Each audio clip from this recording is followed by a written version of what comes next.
So I guess the first question that we have is, what is guardianship? Guardianship is indeed a legal relationship between an individual, referred to as the guardian, who has been given the legal authority and duty to make decisions on behalf of another individual that lacks capacity, sufficient capacity, that is, to manage his or her own affairs or make and communicate important decisions. So that is indeed the definition we use for guardianship. What about the guardian's duty? There's a fiduciary duty. The guardian is first and foremost an advocate and a surrogate decision maker. The guardian owes a fiduciary duty to the ward and must act solely for the ward's benefit, not the guardian's personal benefit or convenience, or the convenience of others. So what about the purpose and scope in terms of guardianship? Limiting the rights of an incompetent person by appointing a guardian for him should not be undertaken unless it is clear that a guardian will give the individual a fuller capacity for exercising his or her rights. Limiting the rights, again, I repeat, of an incompetent person by appointing a guardian for him or her should not be undertaken unless it is clear that a guardian will give the person a fuller capacity to exercise their rights. So let's talk about determining incapacity. In North Carolina, we have a capacity questionnaire that was created through the arts grant funding many years ago. And that capacity questionnaire is available through the clerks of Superior Court, as well as other means for those that are interested in getting this questionnaire. And it basically is used by petitioners and guardian ad litem's who represent the respondent or potential ward and others to determine if the individual can benefit from the guardianship by really assessing their functioning capacity. So the capacity questionnaire is available. You look at cognitive ability for a person or functional capacity and always current condition and status of that individual. The capacity questionnaire is filed with the petitioner at the adjudication and appointment of a guardian's competency hearing. And that is provided to the clerk of Superior Court or their designee for a decision to be made in terms of whether or not an individual needs a guardian, and indeed, if so, to what extent the guardianship needs to be. Next slide. So determining incapacity in North Carolina, you look at one's condition or status, and the clerks have to have clear and cogent and convincing evidence that this person lacks capacity. And some of the conditions are mental illness, IDD, autism, cerebral palsy, epilepsy, and a whole list of them I have provided for you to reference in terms of conditions that one looks at for guardianship.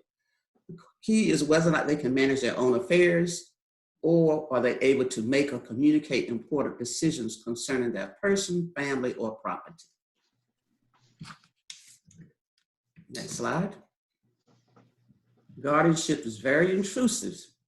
It can remove most of an individual's rights and should only be used as a last result when less intrusive alternatives are not available and more appropriate. Guardianship is appropriate, but yet it can be limited and sought for a person so that they can retain certain rights that they're able to make decisions for in terms of themselves.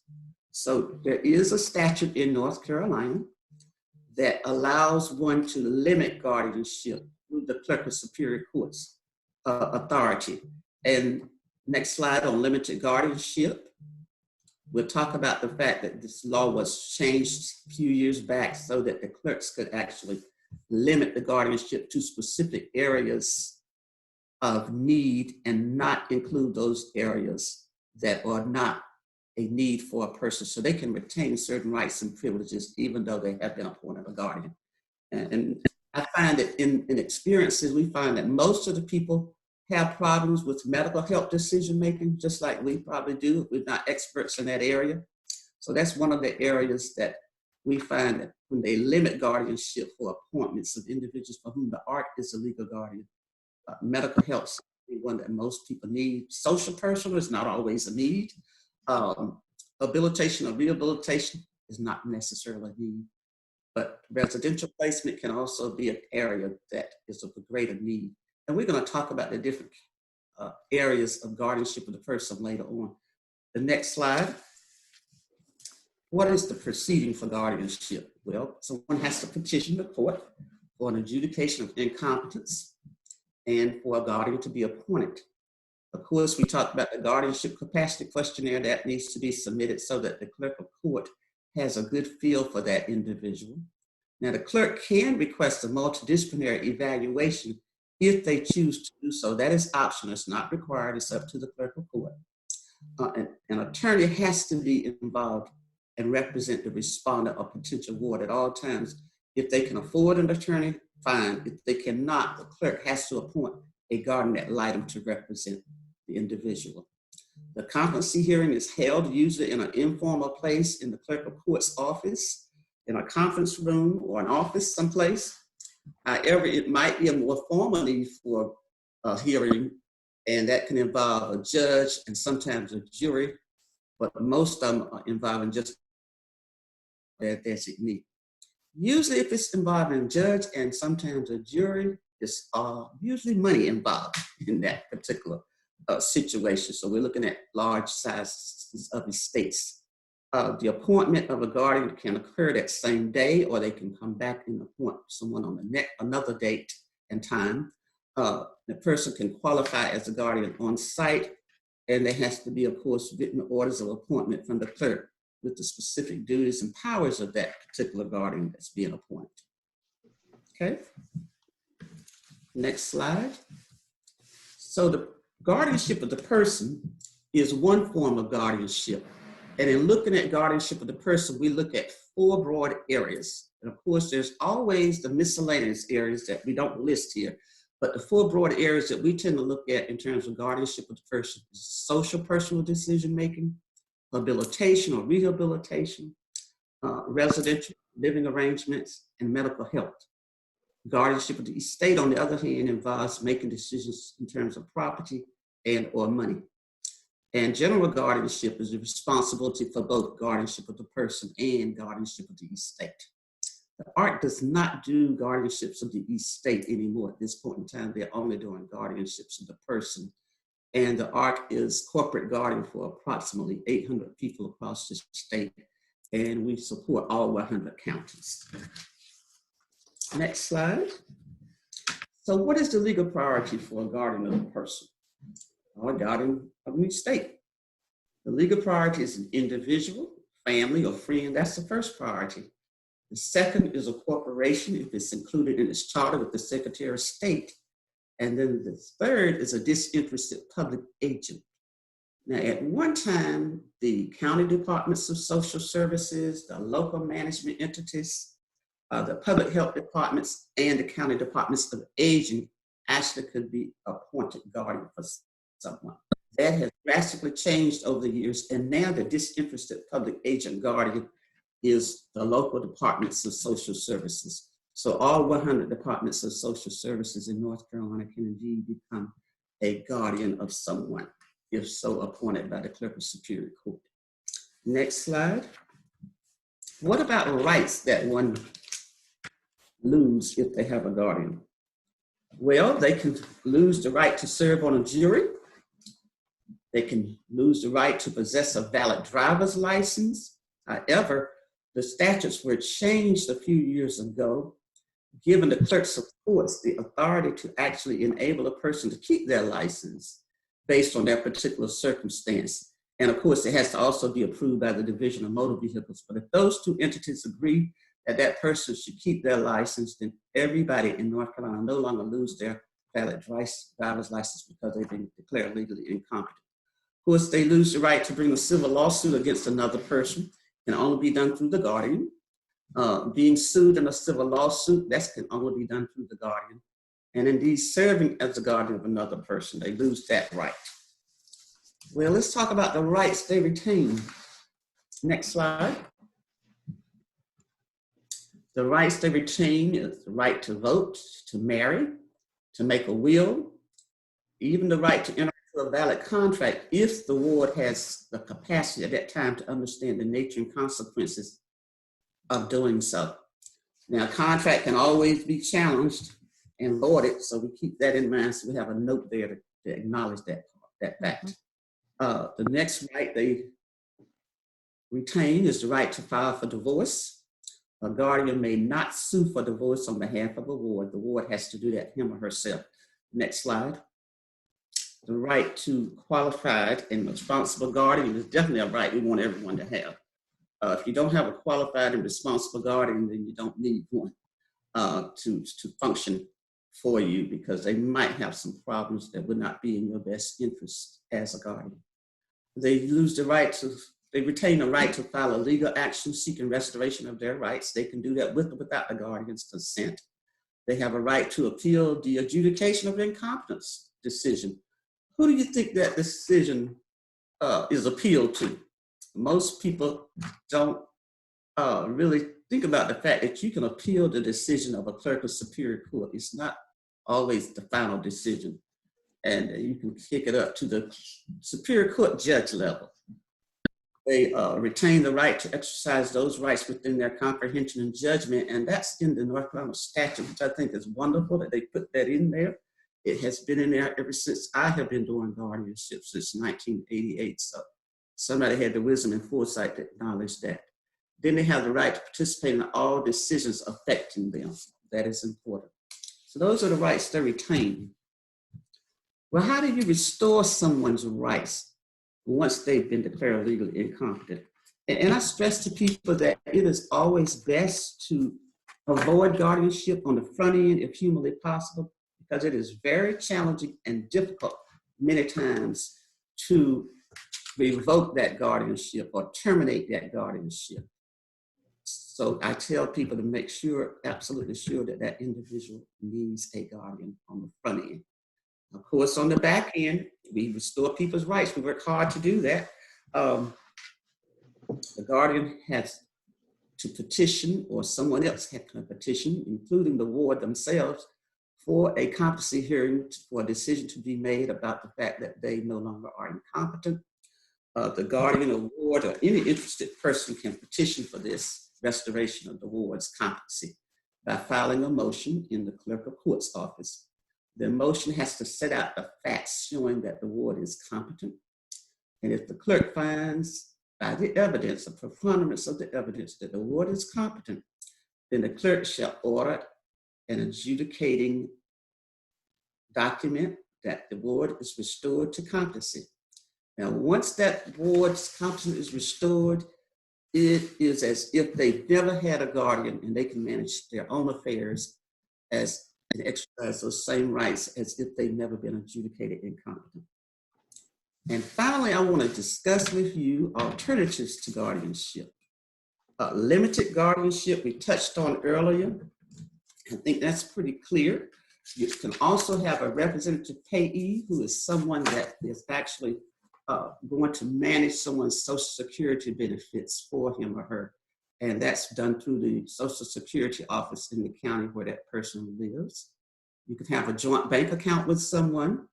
And that, I tell people, it's important that if they cannot manage their monies or can be easily taken advantage of, it's always good to make sure that the bank red flags that it has to be Mary Jones and Jean Farmer Butterfield, not just and or, if you want to make sure that that person's money is managed appropriately.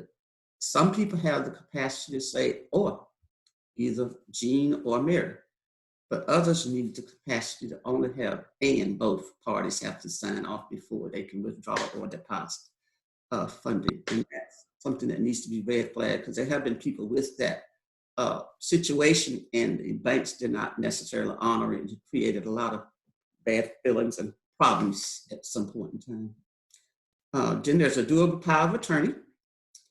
People have to be competent to appoint someone to be their healthcare agent or attorney in fact. And then there's the healthcare power of attorney. Those are options that only people can use when they are competent and able to provide that authority to someone legally.